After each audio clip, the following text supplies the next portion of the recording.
Roadmap is just going to be top of case plain text 2 advantages. Everyone all good? Time starts now. Hello, judges. My name is Sam Yonker. I'll be the first affirmative speaker in today's resolution that the United States federal government should not use its power over the dollar payment system to sanction other countries. On to the top of cases of policy round, as there's a call to action in the resolution, basically meaning the affirmative needs to propose a hypothetical plan text which they're going to be endorsing in today's debate round. Secondly, you should be judging today's debate round off the basis of net benefits. Whichever team provides the greatest amount of good or greatest amount of net benefits should win today's debate round. On to the plan text. The plan text that the United States federal government will end dollar payment system sanctions on North Korea, Venezuela, Syria, Iran, and Russia. These are currently the five countries which the United States has imposed dollar sanction systems or dollar payment sanction systems right now in the status quo. So basically just going to be removing dollar payment sanction systems on all 5 of these countries. Onto the background, what exactly are dollar payment sanctions? I'm just going to refer to them as dollar sanctions from now on because it's a little bit easier to say.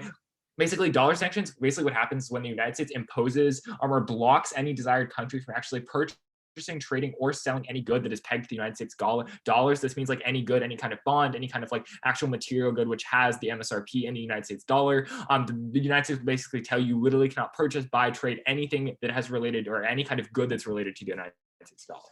On to the first advantage, you can tagline as econ uniqueness. And what this is sub-point 1, if the dollar payment sanctions default the United States dollar and hurt or deflate the US dollar and hurt the econ in general. The sub-point is that over 65 countries in the status quo peg their currency to the US dollar in addition to 5 US territories. The B point is that the economist finds that that specifically the aggressive use of dollar sanctions by the United States is devaluing the United States dollar and actually increasing inflation due to the nature of how the United States is basically quite literally blocking other countries out of engaging with its own currency. We see this is pretty bad on the link level, which I'll get to later. The C point is that dollar sanctions aren't actually linked or aren't actually linear, which means the effect is almost instantaneous. And once the actual sanctions are applied, there's no effect after the sanctions are actually applied. And the most important part about this is they actually last substantially longer than the desired intent. Say, for example, if the sanctions were only last or meant to actually impact a country for 2 years, even if the sanctions go into place longer, they actually end up impacting specific countries longer because of the nature of like specific companies not wanting to invest in that country because there was dollar sanctions on that country. The links or how the plan fixes this, the first link is going to be removing dollar sanctions, increases economic viability, and revitalizes the US dollar. Basically, as dollar sanctions are basically drawing down the United States dollar right now because you're quite literally blocking out chunks of international trade out of certain countries and basically telling certain countries they quite literally can't engage with international trade that has anything pegged to the US dollar. The second link is going to be an increase in stability and decrease in fluctuation in the United States dollar on international markets, which is especially prevalent, especially because a large chunk of the international market relies on the United States dollar and is pegged to the United States dollar. So generally having a more wide acceptance of the United States dollar, especially removing these sanctions, is probably net beneficial. On to the impacts. The first impact is going to be of economic growth. The point is that a more stable US dollar means that is going to be faster and more developed and stable growth, specifically in terms of the international market. Because we see that if the international market is just more universalized across the base, because more countries can actually engage with international trade that's pegged to the US dollar, but B, because more countries are actually engaging with international trade that's pegged to the US dollar, both increase the amount of economic output and viability of that specific international trade. The B point is that specifically there's a COVID recovery breaking the status quo. We see that having a very strong United States dollar, having a very strong and stable US dollar in the status quo is key to recovering jobs and econ, especially from the COVID-19 pandemic on the international stage, because a lot of countries had massive spikes in unemployment as well as decreases in GDP and economy. So having a stable having a stable system of international banking as well as just general economic growth is probably really, really good.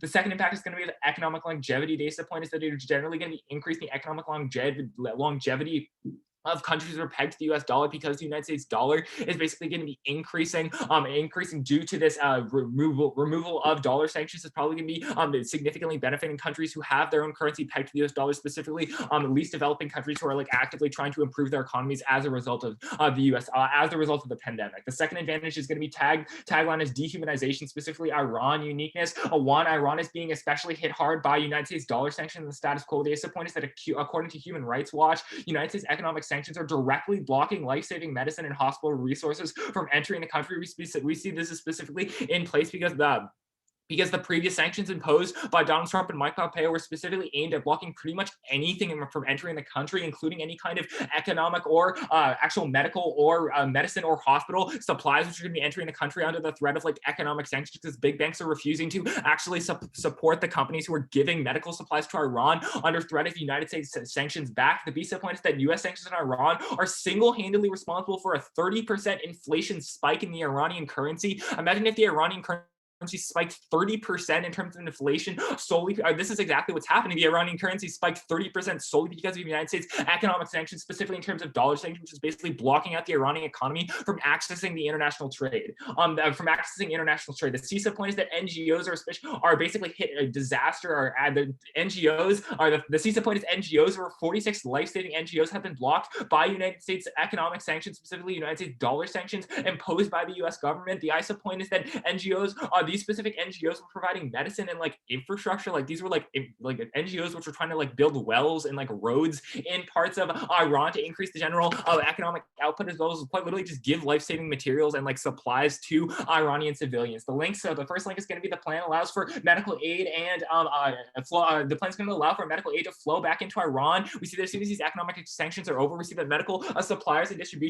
distributors are actually going to be importing and exporting medical supplies as well as specific medicine into Iran, because there's no longer a fear of these dollar sanctions by the United States. The second link is going to be the plan is going to be increasing NGOs, which are going to be helping in Iran specifically. It's going to be increasing the amount of NGOs which can go into Iran, and not just the amount of NGOs which were blocked, but additionally additional NGOs, because a lot of NGOs go into countries which recently had sanctions lifted to actually help alleviate some of the impacts or alleviate some of the issues in Iran right after sanctions are lifted. This probably means Iran's going to receive a massive chunk of developmental aid as a result of the sanctions being lifted. The third link is that the plan is going to be increasing Iran's economy on net. On to the impacts. The first impact is going to be a COVID recovery state. Iran was hit especially hard in the first wave of the COVID pandemic, which probably means recovering their economy right now. They're reducing by eliminating these dollar sanctions is probably a really, really good thing for Iran's economy. Additionally, the second impact is going to be the general economic recovery, or actually start going back to the first impact generally, as well as like giving medical supplies to Iran is really, really good, because Iran has been hit hard by the pandemic as well as just general medical issues. Probably means giving medical supplies is good. The second impact is going to be an economic recovery, extending tag I put there. We're going to see the jobs as well as general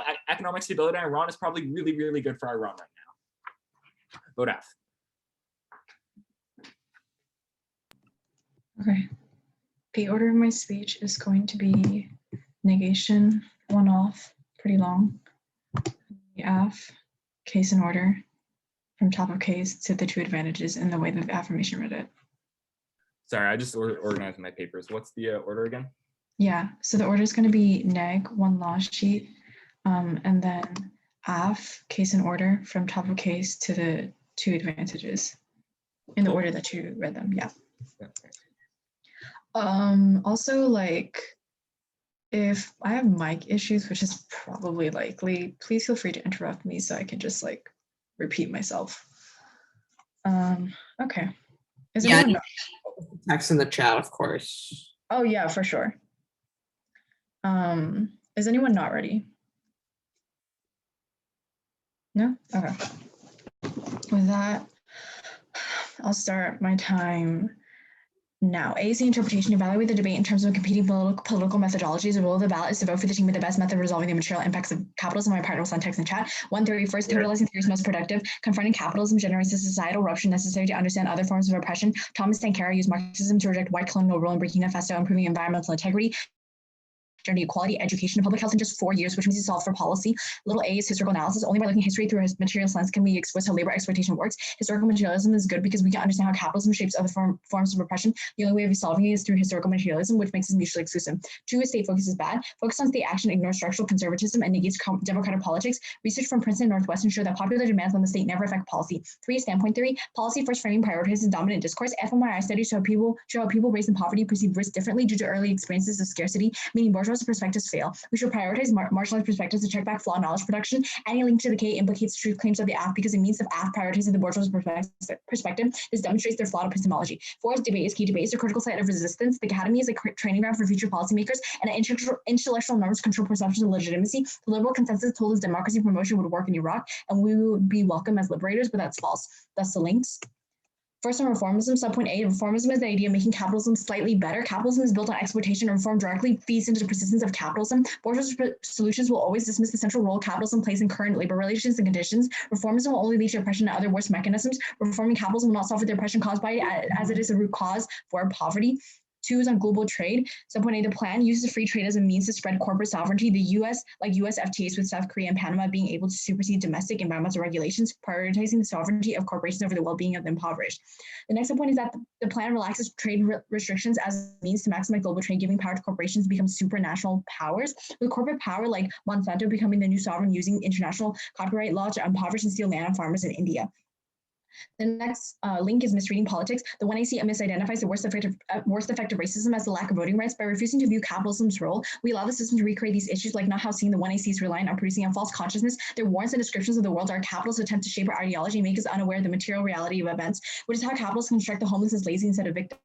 This is key on the argument of complacency. If U.S. policymakers adopt this practice, it allows them to continue to think that they have solved for the worst effects they have had on international actors. The next link is going to be on imperialism. Subpoint A, the affirmation argues that they can remove some sort of imperialism, but they will be eternally insolvent as they are role-playing as a neoliberal actor. The U.S. What happens as a result of their plan is that the United States will only find more covert ways to hide the paper trail. Having this be a well-known policy action that the USFG takes creates a band-aid effect that will only hide other forms of imperialist tendencies. In fact, it paints them as a benevolent actor when in fact the United States continues to pursue imperialist actions throughout the globe. The warrant here is going to be on: we went into the Middle East touting liberal hegemony and bring democracy to a region that was quote unquote barbaric, which is in fact just immoral and false, when in fact we went in there to get oil, which failed, by the way, and killed civilians as an immoral justification. The next one is going to be on the Latin America.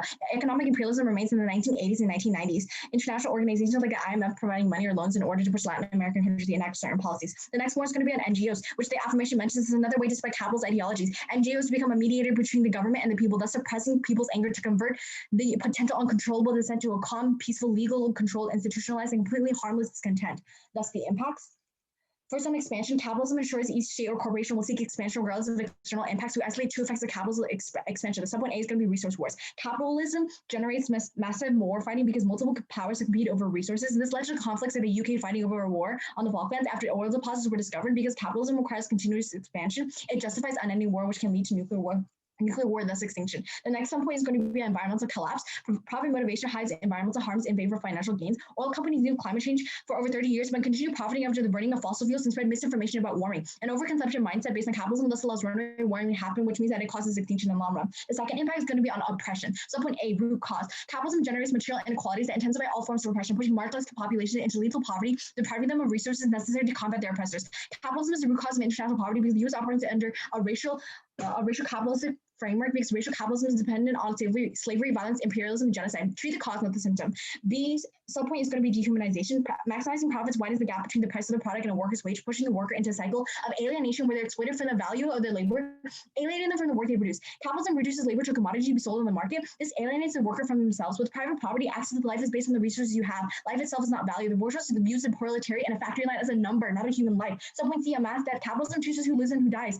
A meta-analysis by UC Berkeley agricultural scientists found that enough food is grown every single year to feed 10 billion people, but capitalism is allergic to free handouts. Number 3, impact is going to be Turner's case. Capitalism's systemic instability guarantees an infinite series of crashes, but we blame alternative causes like greedy Wall Street bankers for the housing crisis instead of the system that produced them, which Turner's case because it makes their impacts inevitable. Thus the alt.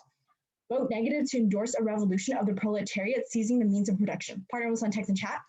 On the solvency, one is going to be revolutionary theories of prior question. Our method is informed by historical materialism because our ability to project what mechanism will create changes based on what has worked before. Historical materialism contextualizes capitalism and gives us a strategy for organizing against it around labor relations. The next solvency point will be on coalition building. We should be concerned with building coalitions with organizing efforts around us. This is the key to identifying real-world solutions to oppressive structures that have had solvency in the past. Subpoint A is going to be on spillover. West Virginia teacher strike spilled over in Arizona, LA, Oakland, lifted the BLM protests to begin in Minneapolis after the death of George Floyd, and have now spread across the country.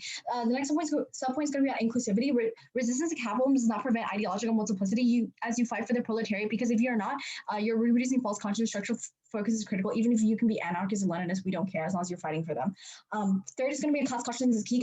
Occupy taught us that capitalist framing of ideology pushes us to dismiss radical action. They all legitimize the revolutionary thought, breaking down that framing and mobilizing popular resistance to capital. This is a prior question to reform because policy compromises are between bourgeois factions. The AC never included a public option because that was the leftmost option considered. And the fourth solvency is going to be on committed ethic is key. Condemnation is key. Capitalism perpetuates intersectional oppression. Alternative should be viewed as an ethical principle, and the critic demonstrates the opportunity cost of the act, which is a disattached to the perm, a reason why the judge would never prefer the perm to just the alternative. And the next point is going to be a rhetoric. Our in-round rhetoric matters because it's how we communicate our ethic. Rhetoric is key to establish solidarity as it signals to others that we have the same goals. The rhetoric of the app prevents solidarity and is a disattached to the perm. Ignoring rhetoric leaves the movement open to opportunities who will exploit it without having any commitment to the underlying principles.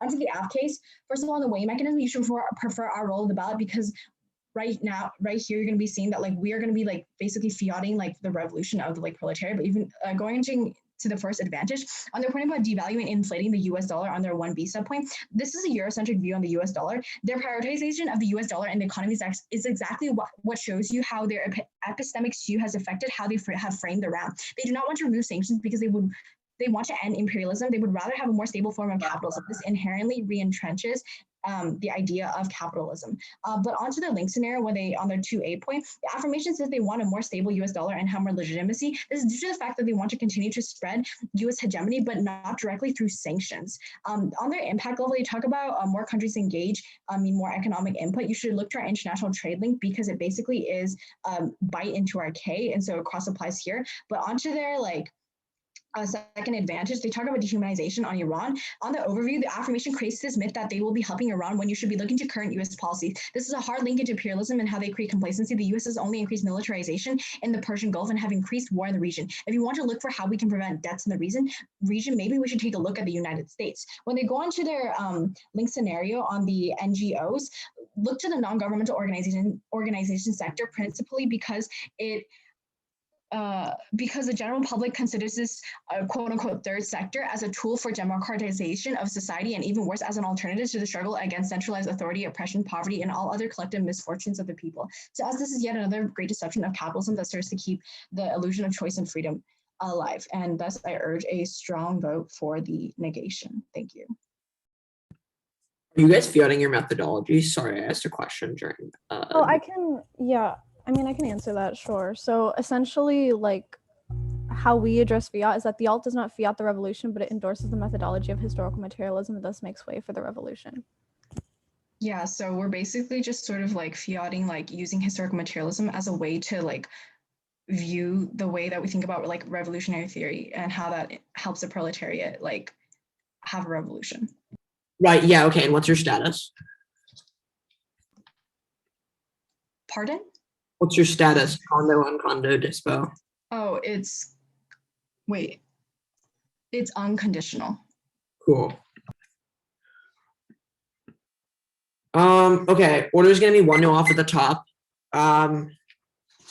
Wait, can you give me the tagline for your second advantage really quick? I just have Iran, is that right? Yeah, Iran's fine. Yeah, it was Okay. Iran dehumanization, but Iran's fine. Okay, cool. Yep. Second advantage on Iran, and then the K in order. Actually, no, I'll cover the first advantage and then the second advantage, sorry, and then I'll go for the K in order. Wait, I'm sorry, can you repeat the order? Yeah, sorry. 1-0 off, case in order, first advantage, second advantage, K in order. Cool. Am I gonna need this framing sheet? Will you need the framing sheet? I mean, the way I flowed is I flowed their framework sheet in response to our top of case sheet. So you might, yeah. Okay, just signpost. Yeah, it's fine. Cool. Okay.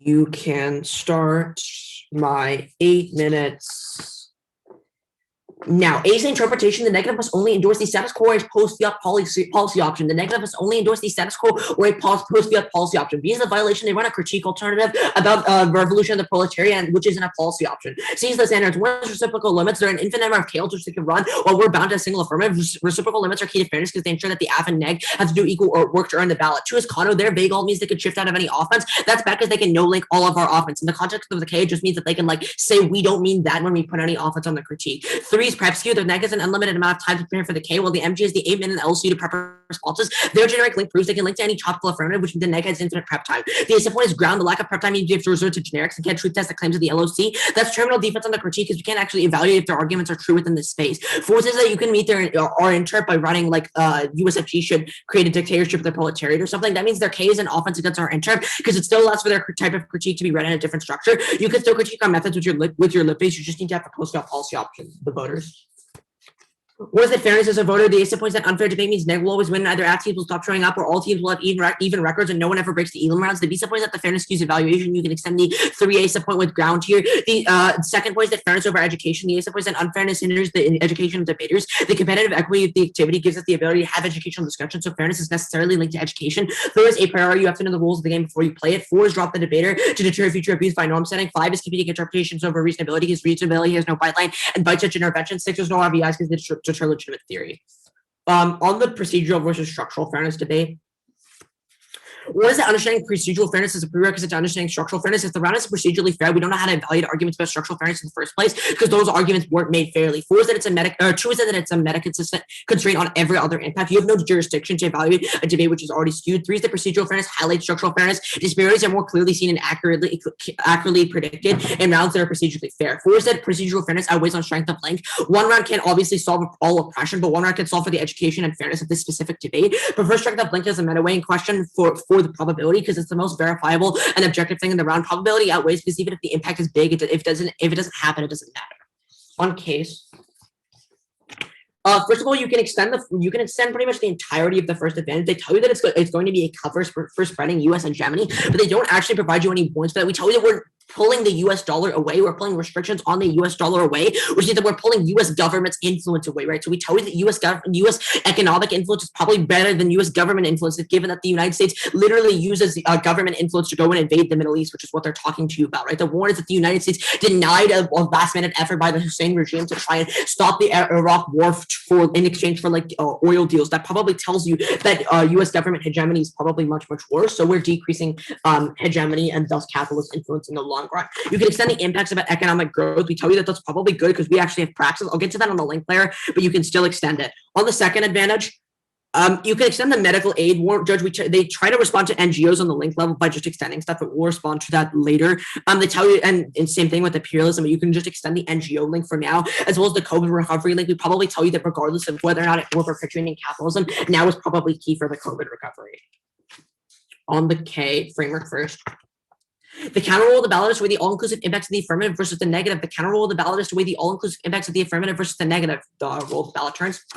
What is silencing? Demanding their critique be weighed before a case silences or advocacy prep and ontological position in the debate space, arguing there's only one set of values prioritized is uniquely harmful. The impact is genocide, hyper-specific ideological prioritization, and anti-war rhetoric uniquely meant the liberal UN couldn't stop mass genocide in Rwanda. The ASA points that it turns the all prioritizing specific values uniquely means we have no solvency, and it dooms their current movements for their all. The words that the revolution against capitalism in Burkina Faso failed because of the attempt to absorb all left-wing politics under it, and it failed to account for different revolutionaries and rhythms, and it destroyed ideological debate. The BSA points that only our counter rule of the ballot avoids silencing by allowing inclusive argumentation. 2 is valorization, their refusal to address the case and its solvency in favor of non-unique impacts and a big advocacy. Idealizes perfecting our epistemology before taking action. The impact is poverty. President Hoover refused to help 25% of the population in poverty that was unemployed, claiming he believed in people saving themselves. On the framework sheet itself, they tell you that debate is key. We tell you that debate is uniquely not key. We've been running case since the 70s, right? It has no solvency. On their arguments about state action because popular demands on the state never affect policy, we tell you that popular demands on the state do affect policy, right? But role playing as the state, we're going to all become a lot of us are going to become policymakers in the future. It's about creating the best form of policymaker. The one is that Ted Cruz comes from AFTA, right? So we tell you that we need to be perfecting the way the policymakers which come out of this space, because policymakers coming out of this space is inevitable. So we just want the best type of policymakers. On their fiat arguments, we tell you that fiat is uniquely good. Fiat allows people to imagine themselves out of oppression. It's uniquely key for movements like overthrowing the Pinochet dictatorship, because we tell you that the revolution against the Pinochet dictatorship used fiat to imagine movement building. Go on to the link layer. The first link turn is collaboration. Working with the state is uniquely key to advocating for your reforms. Even breaking down the state requires you to work with it. The warning is that Martin Luther King was only able to create fundamental change by working with the government to establish the Civil Rights Act. Radical action uniquely inspires resistance. That's why AOC and progressivism can never solve in favor of gradual change, because populations will always be resistant. Two is practice. The Afghans' ideology within a beneficial policy position, while the neg critiques it with a non-concrete all. Practice is uniquely key because there's no beneficial act in the world of the alternative. They'll always just find a way to link to us unless we literally are their alternative. If straight turns their movement building because they abandon moderates, which are uniquely key. The warn is that Dems needed moderates to win the 2020 election. Three is that reformism is good. The affirmative engages in the political process. The plan embraces this decision-making ethic to embrace existing structures of power. The Eastern point is that structures are inevitable. Even the Islamic Commonwealth only spread for 300 years. Every anarchist and communist society has built structures and created an organized state of control, meaning that state structures of power are inevitable. The VC points that rejection is worse. The state destroyed Occupy Wall Street and the Black Panthers from the inside by infiltrating the movement because they rejected systems of power, meaning that your impacts replicate themselves as the state crushes your movement before it starts. The VC points that reformism can solve. The passing of progressive policies uniquely helps to reduce McCarthyism, which means that policy helps to mainstream your alt. On the links themselves, I already responded to reformism. Don't buy their arguments about misidentifying the root cause. There are an infinite number of root causes which we can misidentify. So we tell you just shouldn't consider this argument. And on their global trade argument, we tell you that we aren't telling you that the economy is good, right? We're telling you that we need to make demands on the state. We need to make demands on the economy. We're endorsing the economy in this one particular instance. We're not endorsing the system of capitalism, but rather making demands on it, which is probably uniquely key to overthrowing it because we need to control it more, right? And they give you the imperialist link thread, but we tell you we're becoming less imperialist. You can extend the case responses here. We're removing U.S. influence, which is probably the most popular, largest capitalist actor in the status quo. Go to the alts. The first premise to do the AF and all non-mutually exclusive parts of the alternative. The net benefit is case. Centering their alternative within a policy allows for the success of the alternative while being the only thing that can solve for the impacts of case. The second net benefit is juxtaposition. The juxtaposition of the thesis and antithesis creates a synthesis of ideals necessary for objective knowledge production. The premise allows for critical analysis and interrogation by upholding the system as a target for net criticism to avoid a reversal of criticism. The severance premise is to vote affirmative to do their alt. Vote affirmative to do their alt. The net benefit is the relink. We told you the relink is semio-capitalism. The alt is the capitalist process of commodifying knowledge, selling in a form of symbolic exchange that allows for it to be communicated through the knowledge production profit motive inherent in the ballot to prove themselves by embracing the ideology without a profit motive. The negative relinks are worse than links because we tell you that it's like murder versus manslaughter, right? You are the bourgeoisie. On the disadvantages, the first dissent is ivory tower. Discursive action of rejection or endorsement never don't create change because they're isolated to academia. The asymmetric negotiation, they're binding all inherently means there's no ability to negotiate with other ideologies. That's bad because it means you can't scale your movement. The two is the political. The alt can't instantly field support for its movement, which means that at least initially there will be opposition to it. The right-wing, our current politics collaboration from progressives and moderates allows for liberal control of governments. The B supports that your lack of a concrete advocacy means your movement will doom others, which currently exist by creating infighting. The C supports that state repression double bind. Either you don't have solvency for your movement pre-fiat, in which case your impacts are inevitable, or you potentially have solvency when the state will arrest you when you leave this room because they perpetuate capitalism. You should vote F.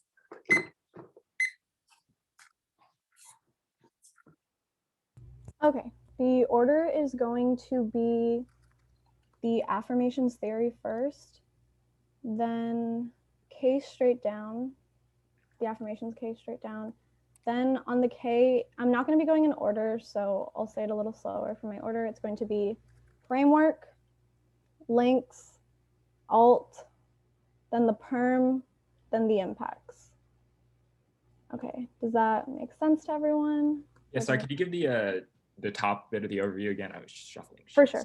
Yeah, so it's going to go your theory, case straight down. Then on the K, it's framework, links, alt, perm, impacts.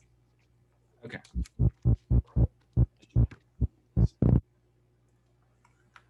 All right.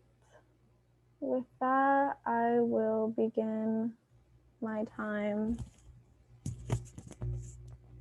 Now, first, our counter-interpretation. The negative must defend one unconditional competitive counter-advocacy. My partner can send it in the chat. On the violation, we meet our counter-interpretation. So a couple of counter-standards. First, it checks the aff. The affirmation is allowed to pick their ground in the beginning of the round and therefore could run a plan which pretty much just spouts out truisms. Ks are essential to allowing neg ground on such plans. Next, we fulfill the neg burden. The negation's burden is simply to prove that the affirmation is not preferable, which the K accomplishes. Ensuring burdens are fulfilled ensures fairness. All other rules dictating advocacies are arbitrary other than burdens. Next is going to be breadth. Discussing critical and policy advocacies, let us us cover a wider breadth of issues and avoid the same state debates over only policy. Breadth outweighs depth because we can't go in depth in 40 minutes, so we should learn about a wider range of topics. Next is K, education is important. Talking about Ks is important to us being ethical actors because it teaches us about the underlying implications behind our policymaking. This is key to education. The alt is essential to generate uniqueness on the K.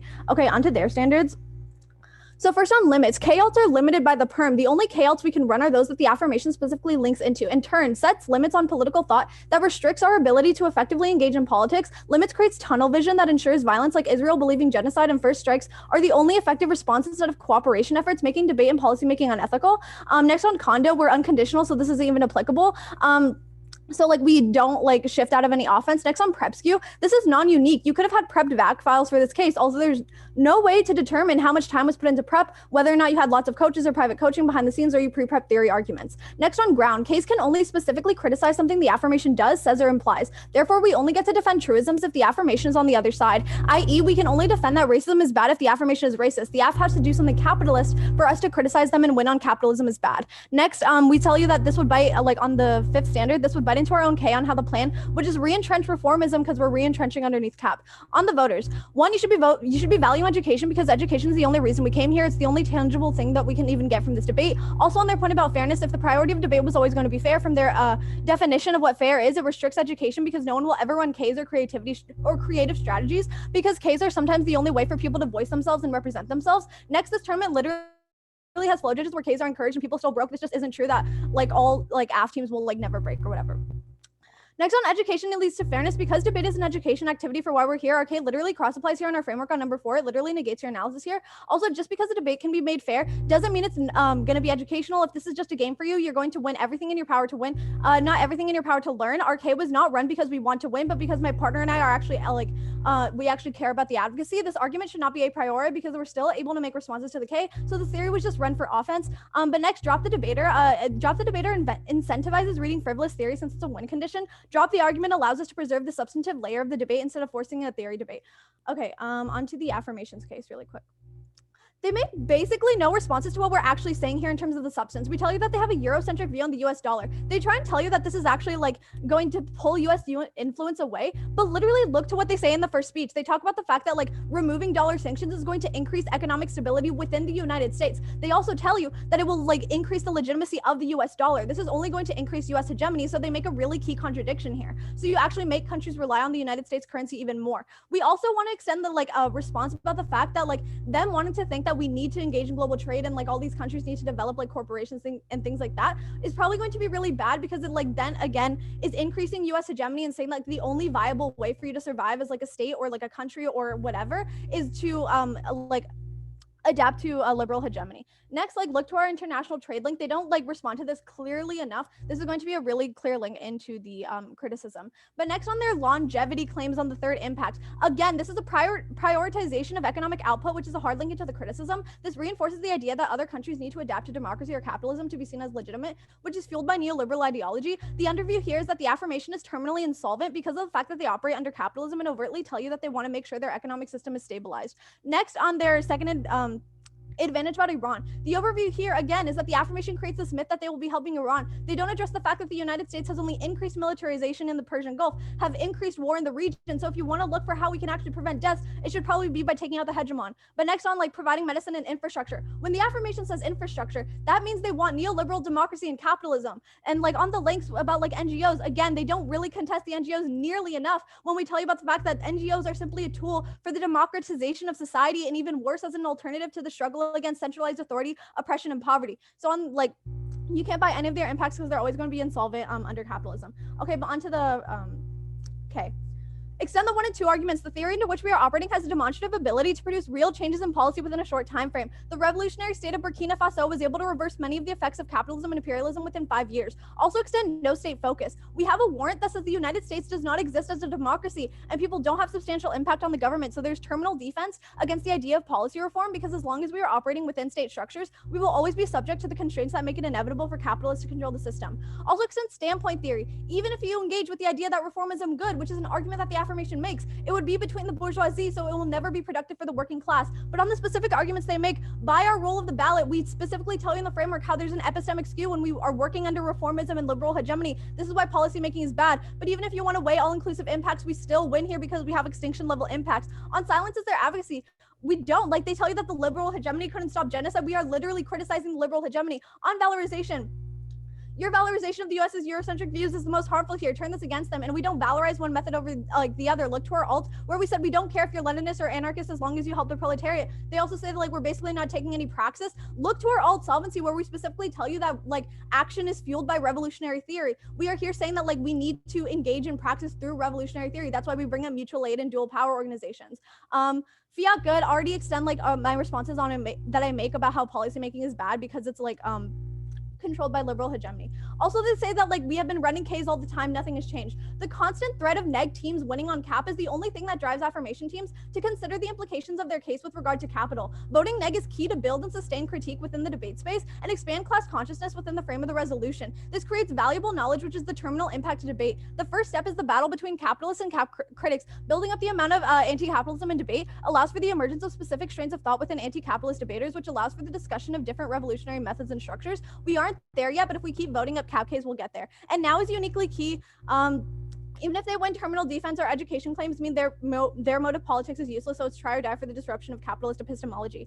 They said they straight state structures are inevitable. Our method of historical materialism is just the first step at opening discourse to examine alternatives to capitalism. We also say that state is not inevitable, but even if it was, a state of the proletariat seizing the means of production will be good, which means it's a question of how we orient the state rather than rejecting a state entirely. If the state kills us, we become martyrs that inspire future generations of anti-capitalists. Towards revolution, our deaths could be the turning point that open working class individuals towards realizing the true nature of their class struggle. So on the links, again, like they tell you that praxis is uniquely key, extend our alt solvency on mutual aid and dual power organizations. They don't actually engage with the basis of the like reformism link, which is the fact that reformism will only lead to oppression and other worse mechanisms. They don't contest this. You shouldn't buy their D-link here. On global trade, they just say like we need to make demands on the state without actually responding to the substance of the link, which is the fact that they themselves say they want to increase global international trade. This is only a way to give power to corporations to become supranational powers. Next, on misreading politics, the response here is pretty messy. They just say like you can have all these different forms of like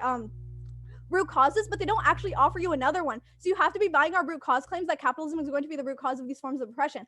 Imperialism, they say that we're becoming less imperialist. Again, they ignore the basis of the argument, which is the fact that even if they remove some form of imperialism, they'll be terminally insolvent because the United States will just find other ways to hide their paper trail. And like they don't like respond to the warrant that NGOs are only a way for like capitalist countries to spread their ideology. Okay, next on the alt, extend all of our solvency. They don't answer any of the line by line, which is going to be really devastating when we have specific arguments about how our theory alone is able to solve and how the development of dual power organizations that exist outside of and are independent of state structures is a necessary means to develop any political agency. Sorry? It's pretty overtime. Oh, my bad. Okay, with that, my time will end now.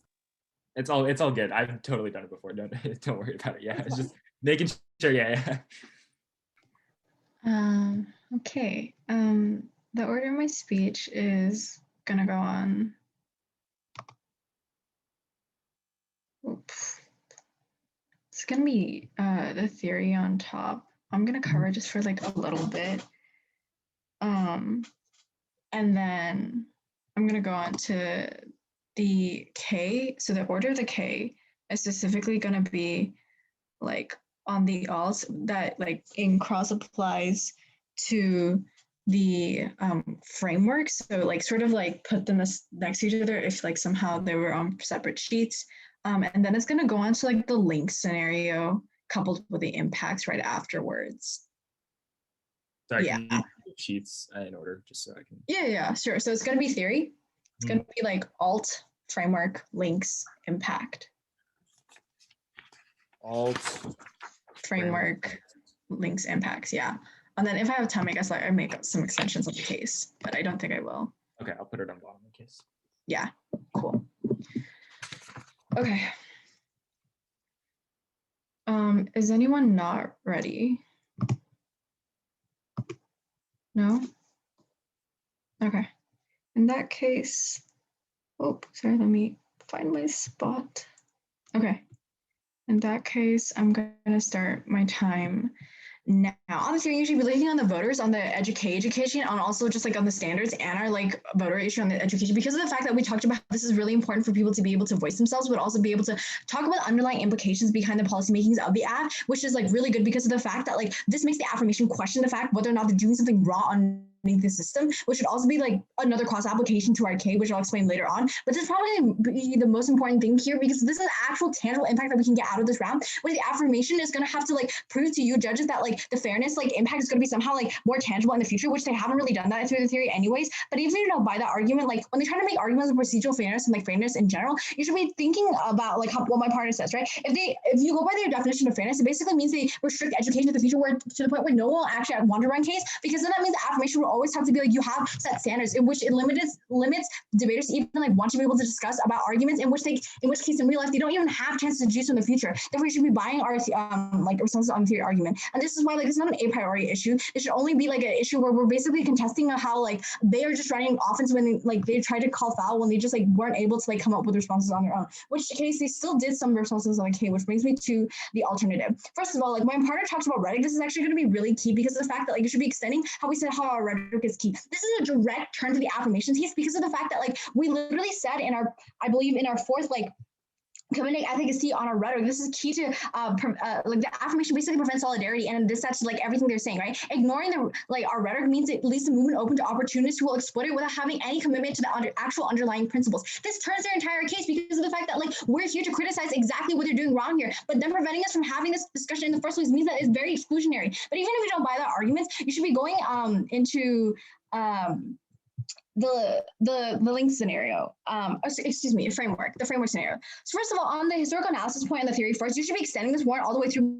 because they never contest this. This is actually going to be really jamming for the affirmation because of the fact that that means we have actual solvency to show you how the alt actually solves in this case. Because of the fact that like in Thomas Sankara used Marxism in Burkina Faso to help all these issues, including public health, etc. So therefore, we have actual solvency here, which means like the affirmation can't actually contest this.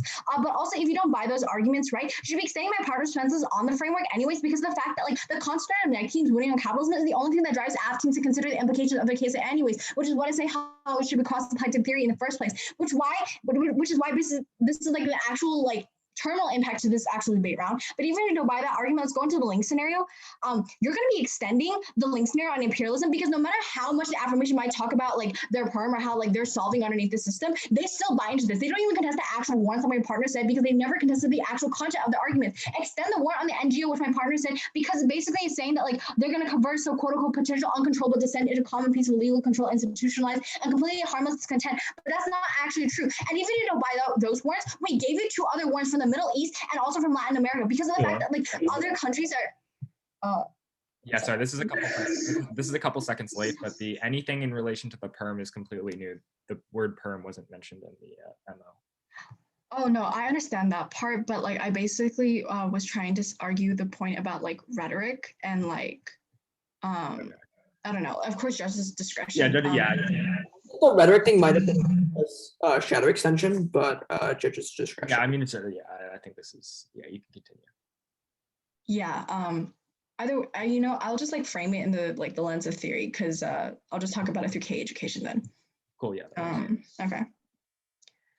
Yeah, but basically on the warrants about like the links, you should be extending the Middle East and the Latin America example because we're basically saying that like the United States like having this like band-aid effect and sort of just saying like, oh, we're sort of helping it is like false because of the fact that they're still spreading liberal hegemony by allowing like these corporations to literally proliferate and still like have their influences on the capitalist society, right? So therefore they're hardly into imperialism, right? But even if you don't buy those arguments, you should be extending what we talked about in the global trade links because of the fact that this is going to be damning on the fact that like this means like corporations will be able to spread like more influences, right? On a link on reformism, they are like basically not able to like contest the actual idea of reform, which means like they are still operating underneath the capitalist system, in which case they will still expand the actual harms they put in their case anyways. But onto the impact, first you're going to be extending the prioritization of the liberal ideology here, which basically hard links in our root cause argument and the oppression argument because of the fact that they don't give an alternative here. We're the only ones that specifically talk about how the dehumanization of this actually works, which just like turns our case basically in the impact scenarios where we said it turns case. And since they never contest this argument, you're already seeing that this is a ballot for the negation.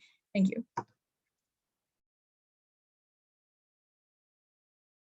Okay. Let me get all my sheets in order, and then I'll give you an order. Okay. Order is going to be K first, not in the traditional order. It's going to be framework. Okay, here. Honestly, I would flow the PMR on a new sheet because I am going to be primarily going over K and kind of extending stuff over from theory. But I would float on a new sheet just for the sake of like saving y'all the complications of flipping between like all the different sheets in the round. So order in terms of sheets is going to be K. First off, framework, then the links, then the alternative, and then theory if I have time. Cool. Everyone all good?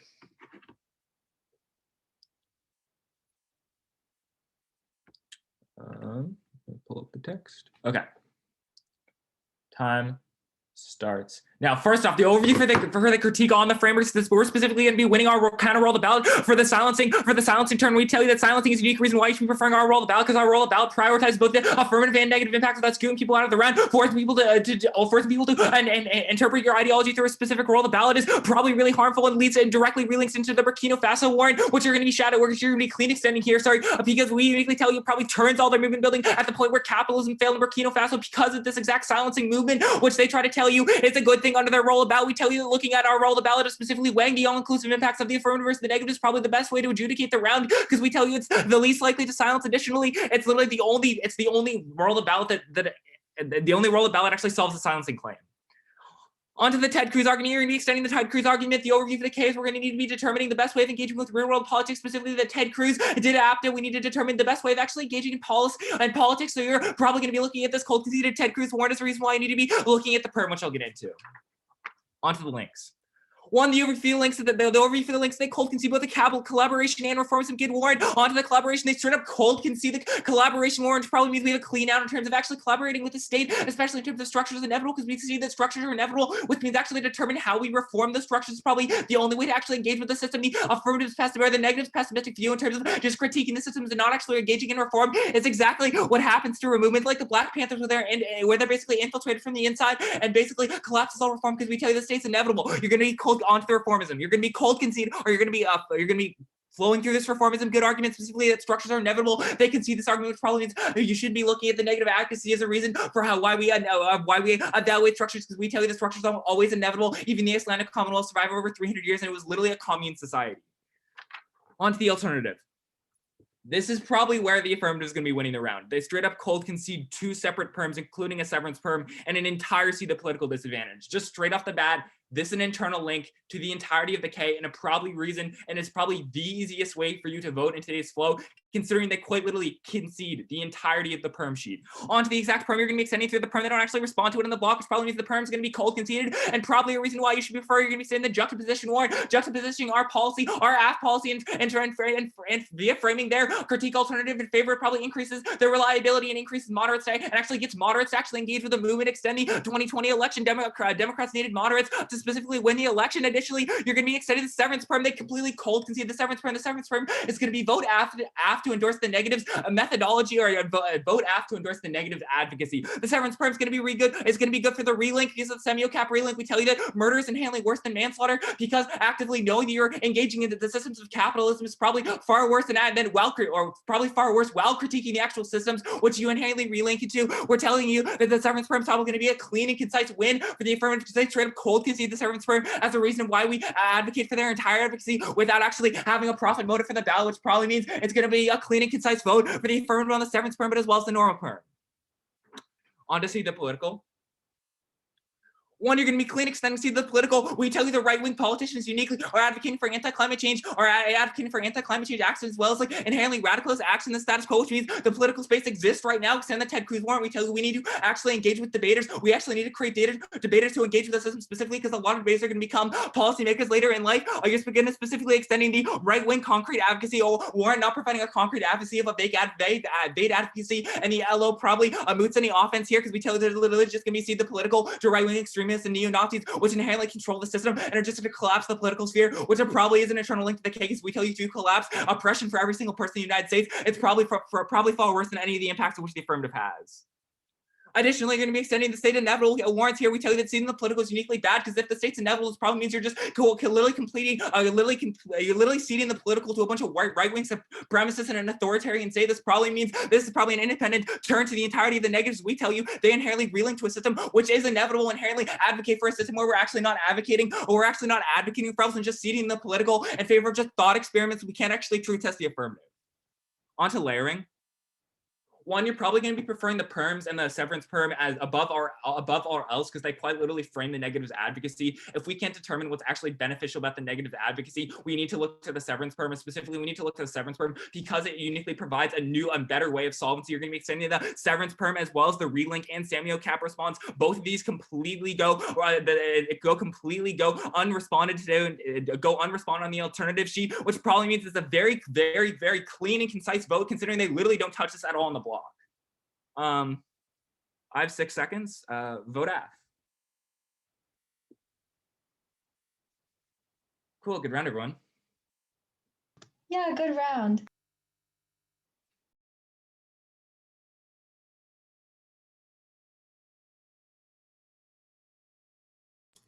All right. Well, congratulations to both teams to making it to the octofinals of the Tournament of Champions. I will announce this decision. If you have questions, you can ask afterwards after the RFDs. It is a 3-0 for the affirmative. I'll go first because I submitted last. And I think this was an interesting round. I voted affirmative on the non-competitive parts of the alternative perm and see the political. But after the PMR, I am deeply unhappy with the way this round shaped out. I buy that right-wing reactionary forces exist post the alternative because it is less, or unless the political be taken. This means resolution to the external offense against the alternative requires a theoretical system that, if not includes the state, at least understands the state. I think the PMR is dangerously close to losing this round outright. Not covering the affirmative is incredibly problematic. Perms are not advocacies, which means that at best, the perm is terminally defensive in that it means resolving the impacts of the K are not mutually exclusive with solving the impacts of the AF. If you don't have the AF, you don't have offense. I am voting for the see the political argument as external offense against the alternative, and this is by the slimmest of margins. The see the political impact is never weighed against the K and is never actually explained in relation to the perm. But since I guess I buy that the permutation solves the K, the see the political impact is literally the only piece of offense in the round at the end of the PMR. The reason I buy this non-competitive part of the alt perm over the severance perm is because I'm not sure how conceding the link with the affirmative to the affirmative interacts with the argument that actively knowing it is bad and critiquing is worse. If I buy a link, I think the permutation is functionally doing exactly that. You know that capitalism is bad and you know the action is bad, but you do the action as an anti-capitalist. This seems to trigger the same impacts, which I don't think there are any at the end of the round. On the framing issue, I don't think either side is winning in impacts that outweighs. It is more or less just parallel claims. The K leads to silencing, but the silencing isn't impacted out past the MG, nor is it weighed. Also, the implication is that I prefer the AF roll of the ballot, which means I weigh the impacts of the AF, but you don't go for the AF. If the answer to the framework had been an independent voting issue, this is a potential another out for the affirmative, but as it is, this at best allows me to weigh nothing. I think the MO not getting to the alternative with enough time is very unfortunate because I think after the MG, the neg is actually winning a very strong link. The NGO's argument goes cold conceded, and this is warranted as a link to the K. I think the primary reason I don't buy it and end up buying the negative strat at the end of the round is because there's no offense that on the AF that isn't reliant on the K. Had the LOC read one reason why maybe free trade increases monopolies or something, or another piece of offense that doesn't rely on both the impact of capitalism and the resolution of capitalism and the uniqueness that the alt generates, I probably would have voted AF. Or I probably would have voted neg, rather. But as it is, the only piece of offense I have at the end of the round is see the political, so I vote there.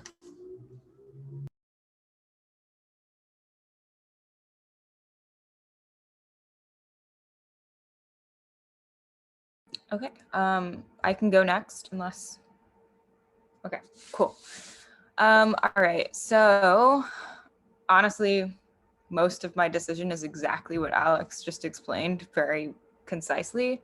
There's a couple of like things on the flow that I'll just go over because that's how I liked to receive feedback. So maybe this is helpful and maybe it's not. I think that I took into consideration theory a little more than it sounds like Alex did. I agree that there's not very much clash. And this is not the largest voting issue. Obviously, I also voted on Seed the Political. That's like basically the only offense you have, which is problematic for sure. And I'm not going to repeat all of that. I think you get it. but I'll go over things that Alex didn't cover. On the theory thing, I think it's kind of interesting. There's a couple of things. There's this argument from the neg on theory that it makes AF question, which is like key to education and debate. And so that should be a voting issue for any of the outstanding stuff on the flow. And so since this doesn't go unresponded to, I like adopt this into my voting framework, and the AF just does a much better job on that in terms of the K, and linking things specifically to education here, particularly when they also say that like debate has no solvency. So you guys are like agreeing on the theory itself, but then like only one team actually practices that, which is AF, to cover their asses because they have completely let go of their case, which is like, you know, strategically very interesting, but it did work in this round. And then there's this turn that the neg puts that says that AF rhetoric is key, that this is exclusionary, which once again goes into the whole like, well, debate has no solvency, and so there's no link on rhetoric. And then the neg cedes that theory is rhetoric, but they have also ceded this idea that there's no solvency through rhetoric. And so you have this issue where like, you can't tell me after the fact that you're doing anything because you have ceded that theory and rhetoric are the same thing, and that like, you know, whatever, it just becomes like you have this infinite refutation where I like literally can't vote on theory being any kind of an impact in the real world, which makes your alt really hard to buy, especially when there's no real response to this severance. Well, there's some response to the severance perm, but it does come down mostly to see the political. And then, yeah, I don't know. That's pretty much it. I do buy a couple of the line by line arguments on the AF case that I think are outstanding. I just think that unfortunately the political argument, like these are all defensive, so there's not really any voting issues here. When they say this argument about how like the increase in economic stability increases hegemony, I think that that goes pretty much like that doesn't really get contested. They say that that doesn't happen, but they don't give any specific internal link about why it doesn't happen. But then this links to the methodology perm story, so like I can't vote on that, and it's just offensive. And then I also buy this argument that like the NGOs as cartels of illusory choice links to capitalism, which is like specifically bad and leads to death and dehumanization and all of the other impacts on the K, but the perm overwhelms the link, so I can't vote on that.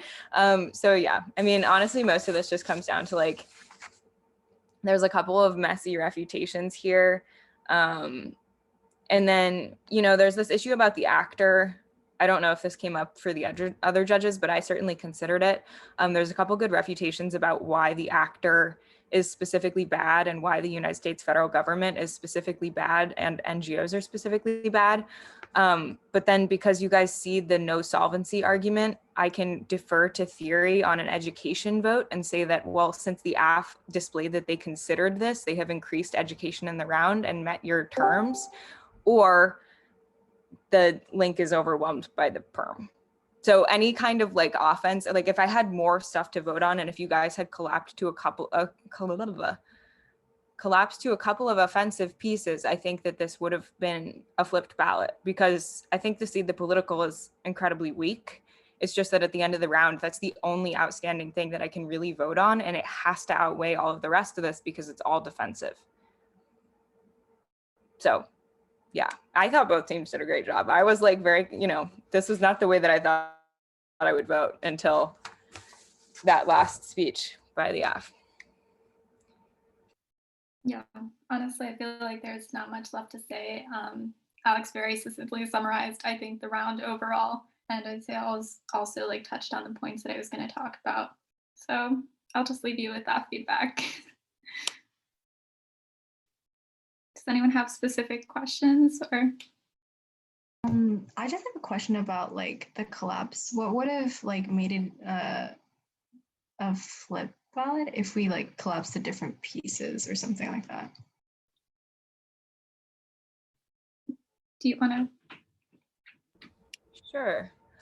Okay. I think there's a couple of different places that you could have gone in on. I mean, I think your general collapse is the right way to do it. I just think that maybe like the last speech should have been devoted to some of the more strong arguments that you had on the K, because they do give pretty decent, like the role of the ballot turn is a big issue. There's no real response to that because you guys end up ceding this alt solvency issue. And so I think the biggest thing would be like, you need to not see this idea that theory equals rhetoric, because when you do that, that means that like you can't really advocate for your own story if they say that rhetoric doesn't matter, which is what they say, and there's no response to it. And so it ends up not being a voting issue. And I thought this like standpoint theory argument was like super cool, and then it just didn't come up again. Like I think that that's a really interesting argument that you could garner offense from, but you don't really say anything more about it. And that's on the global trade thing. I don't know if anybody else has any other stuff. That's like the main, I don't know. That's kind of the main stuff that I have outstanding. There were issues that totally flowed through on the side of neg. It's just that, you know, they were like good defensive strategy and then like not really extended as offense. I'll say that I think the collapse of the negative was good, except for I think you spent a little bit too much time on the framework and links. As I have it, the affirmatives roll of the ballot isn't exactly compelling in that it's not very competitive. They just say that you need to talk about the affirmative versus you talk about the negative. But after the MG, they haven't extended like an extinction level impact, which I think just lets you be like, look, we have extinction, which means that the weighing under the affirmative roll of the ballot flows neg, move on. I think you can do this kind of standpoint. You also do have to answer their independent reasons, or the independent adds to your interpretation. But I think what really bogs you down is you extend multiple links. I think if you just extended the NGO link and then said, look, this outweighs their link turns, here's XYZ, you spend significantly less time and you're significantly more efficient on the links, and then you can get onto the alternative, answer the perm, extend the solvency. And I think that's a pretty clean thing about it. I think also like you guys do a really good job of getting super close to garnering a ton of offense on theory. I don't know if this is just me, but like I was sort of thinking that you guys were going to end up collapsing to theory and go in on this idea that like if the AF is questioning their own advocacy, like that's enough, and that could be your counter interp. But then that kind of gets dropped, like that just doesn't come up again. Yeah, I don't know. I think there's offense to be garnered there, but nobody really, I mean, it wasn't like the AF did anything on that either. Well, thank you all for judging, and good luck to y'all in your future rounds. I hope y'all do amazing. Y'all are really great. Yeah, thank you so much, everyone. Congratulations to making it to Octaves. That's a big deal. Thanks, everyone. Really appreciate it. Bye.